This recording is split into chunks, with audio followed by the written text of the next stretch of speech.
Welcome back to another video about conversations and autism. Today we're going to be talking about fears. You ready for this? Sure. It's kind of a big topic.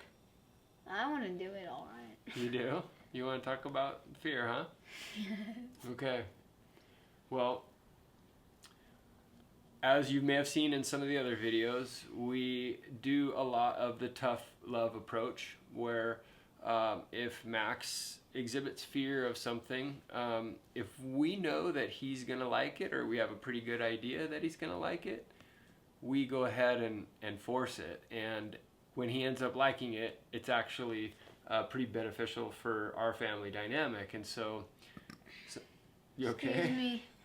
Some of the things that we address in our family, though, we have to sort of give and take on, and it's not always tough love. And some of the fears come and go, and so you're willing to talk at length about the fears? Okay.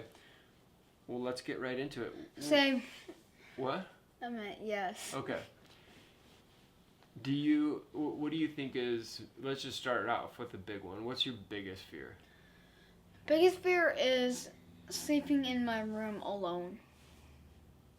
So, interesting about this, and I don't know if autism affects your family, maybe put a comment below, but in our family, the fears often change. And when you were a baby, you absolutely loved sleeping alone.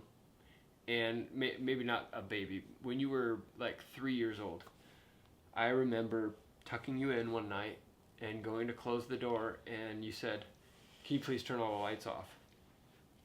And I was like, "Max, all the lights are off." And you pointed up at the ceiling and you go, "What about that one?" It was a little green dot on the smoke detector.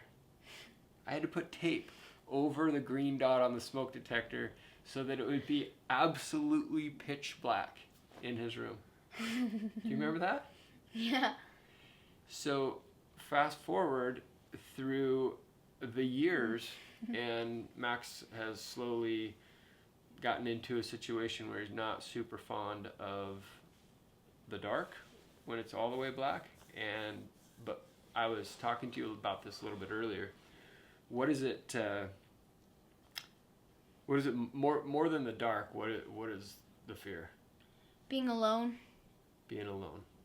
So this is one that we have not done the tough love approach. This is a bona fide fear for Max, and it's pretty hard. We've had a lot of when we've tried to encourage it, had a lot of resistance, and thankfully, Max's older sister Macy is very gracious and allows him to put a mattress in her bedroom and sleep next to her. You got a pretty good big sister, don't you? I do. Do you think, and now I have my opinion and I'm going to share it with you, do you think that this will change? No. You think that forever you are going to be scared to sleep alone? Think so? Mm-hmm. Okay. I think differently. Over the 13 years that I've known you, you have changed periodically. And it has happened super fast, where you might feel a certain way for years, and then the next day it's different. This has happened to us with a lot of things, with flying, with the boat. The wind. The wind, yes. When you were a little kid, you were absolutely terrified of the wind, and then you were fascinated by it. And now, as a teenager, you're actually... I like the wind. Well, you do, but not when we're skiing. You hate it, and you've I absolutely remember the top of Alta. Yeah, it was windy. I saw snow was flying everywhere. Yeah. Everywhere. Right. And so I think that one day you are going to just be like, "Hey, I'm going to sleep in my room now by myself." I know that you don't think that way, but I think that's what's gonna happen. No, it's not. Oh, you don't think so? I'm not gonna ever go back in there and sleep in there. You're not? What do you think Macy has to say about that? I don't know. Well, so let's talk about something else. What else are you freaked out about? When the chair stops. Yeah, we talked about that in another video, didn't we? Uh-huh. Do you have any idea, like from the way your brain functions and the way you think about things? Do you like what causes the fear? Like, we both know that the chairlift stops because And it makes me worry. it needs the lift operators need to help people on or off the chair, or clean up an accident or whatever. But when it stops and you're halfway up the hill and you can't see the bottom or the top, something happens in your brain. What kind of things do you think about that make the fear come up? And you might not know how to answer that question, and that's kind of a... Yeah, I don't know how to answer okay, that. that's fine. I'm just trying to get inside your head, and I love that as you've gotten older, you've been able to speak about some of these things more and more, and been able to explain yourself. Do you think you'll always be scared of that? Of what? The chairlift stopping? Maybe not. So you think that it is possible for you to change your mind about some of your fears? Do you ever think and maybe just talk to yourself quietly and say, Max, stop being scared of something? Do you ever talk to yourself about that? No. I don't remember it all, actually. Okay. Because I've heard you talking to yourself before, and like when you're trying to control your anger, and you've actually talked about autism, but I've heard you say to yourself, you can do it. Just, you can do it. And I've heard you say those things. And it might have been something totally different, but do you ever do that? You don't ever do that when you're thinking about scary things? Of what? Try to talk yourself into thinking differently? Do you think that would help? Probably. Maybe next time fear comes up in something, Severe turbulence. we'll talk about that. You and I will have a conversation, and I will ask you things like, Max, what is something you can think about to overcome this? What is a way that you can talk to yourself? Talk to my brain. Yeah. The movie Inside Out was a big deal for us, and Max kind of adopted that whole mentality. And I love that movie. That's a great movie. Then, if you haven't seen it, inside the child's brain, there's like fear and joy and sadness and what's the other one? Anger. Yeah. And so we would fire would come out of his head when he was. It makes me laugh though. It's a funny part of the movie, but you took some of the things in that movie and applied them to your life, and you started to say things after you watched that movie, like my anger is out of control, or I can't stop the fear. Do you think that there are things that we can begin to, I can help you with, Mom and I can help you with, or that you can say to yourself as scary things come up? Are there things that I can help you with, that I can help calm you down? Maybe. Is there anything that I could say? Or do you, when you get scared, I feel like you like physical touch. Like when I come in for a hug and I hold you close, and sometimes if you're super angry or upset or super scared, I will actually give you kind of a tight bear hug and squeeze you. And I can almost feel the stress fall away from you when I squeeze you tight. Do you think that there's something there? Yeah, because I really like hugs. You do like hugs.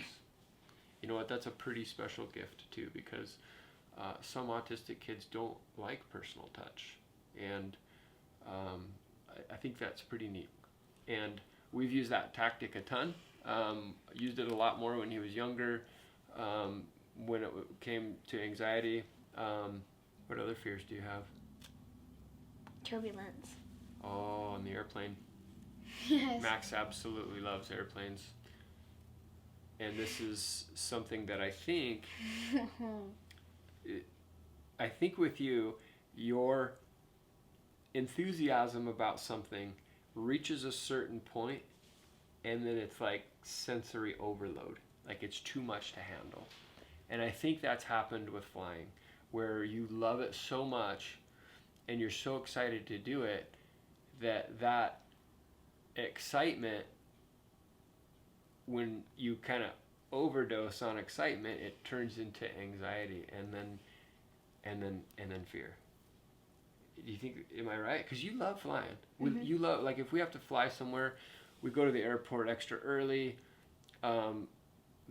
pre-COVID, and we were able to, like at SeaTac, where we're close to the Seattle airport, there's huge windows where the planes come by, and we call it plane spotting, right? Mm-hmm. And so go there and we'll sit in front of those windows for 30 minutes to an hour and just watch the planes come and go, and you love it. But at the same time, you only love it to a certain point when it gets bumpy in the flights, or if we're flying in the clouds. Yeah. You kind of overload, don't you? Mm-hmm. Yeah. You know what? What happens when you do that? What do you do? I panic. Right, but what physical action do you take if you're sitting next to mom? She holds my hand. I've watched, because it's usually Max at the window seat, mom, Max's sister Macy, and then I sit on the other side of the aisle, and I look over, and you've got your head on mom's lap, and you just like check out, go to sleep. Is that a way that you have dealt with fear before? Oh yeah, I go to sleep if there's turbulence. Yeah. And when it's windy on the chairlift, do you remember what you did? What? You put your head down on my lap, and I just kind of held you. Oh yeah, on the 2-week trip. Yeah. So I think I'm actually getting a little bit of an education with this conversation, and I'm realizing that something that helps you with your fear is physical touch. You like to cuddle up, and just kind of check out and try to get a little sleep if you're scared, or the big hugs. Am I right? Mm-hmm. I maybe need to do a better job with this, because when you exhibit fear, sometimes it turns into anger really fast. And when you get angry with me and loud and very, very frustrated, it's hard for me to mentally go, oh, he needs a hug. I am committing to you right now, as your father, that I will do a better job with hugging you, even when you're angry, even when I'm angry. I'm committing to doing a better job and coming in for a hug. If you think that physical touch helps with your fear, I'll hug you more. Okay. Sound good? Well, Maxwell, thank you for having a conversation with me. I actually learned some more stuff about you. How many topics are we gonna have? 5 million. I don't know, but these conversations in autism are sort of driven by you, and I have ideas that I want to run by you, and I think that these conversations are healthy for other families. But if you have anything that you want to talk about, that's the most important for me, is allowing your voice and your thoughts and the way you process this life, I want you to be able to speak freely about it. And I will tell you from the comments in all of our other videos, there are a ton of people out there that love you, and there are a ton of people that are proud of you for stepping up and having the courage to say these things. And so we will do as many as you want. We don't have to do any more at all, but I know that people love it, and I'm actually learning. So here's the deal. Our situation is different than everybody else. Your situation is different than everybody else. The things that Max and I talk about, especially when it comes to this, may not work for your family. And again, I'm not a professional. I'm just a dad in a real world situation looking for real world solutions to problems. And so we hope that these conversations benefit you. We understand that our situation's different and that it might not apply to your lives. But the point is, Max and I and our family have spent 13 years looking for solutions. We're not done. We may not ever be done looking for solutions to some of the situations that come up when it comes to autism. Did the dog just kick you? And so I guess the message today is, when it comes to fear, when it comes to any of these topics that we talk about, I would encourage you to go to great lengths to figure them out. We have worked for years and years on some things. Some things have happened fairly quickly, and we've learned how to work through them. But the point is that we haven't given up. And as a family, we have and we continue to try to find solutions to the issues. And if one thing doesn't work, forget about it. Let's move on and try something else. You like that? Yeah. You want to say goodbye to everybody? Yeah. Cool. See you later. See you guys.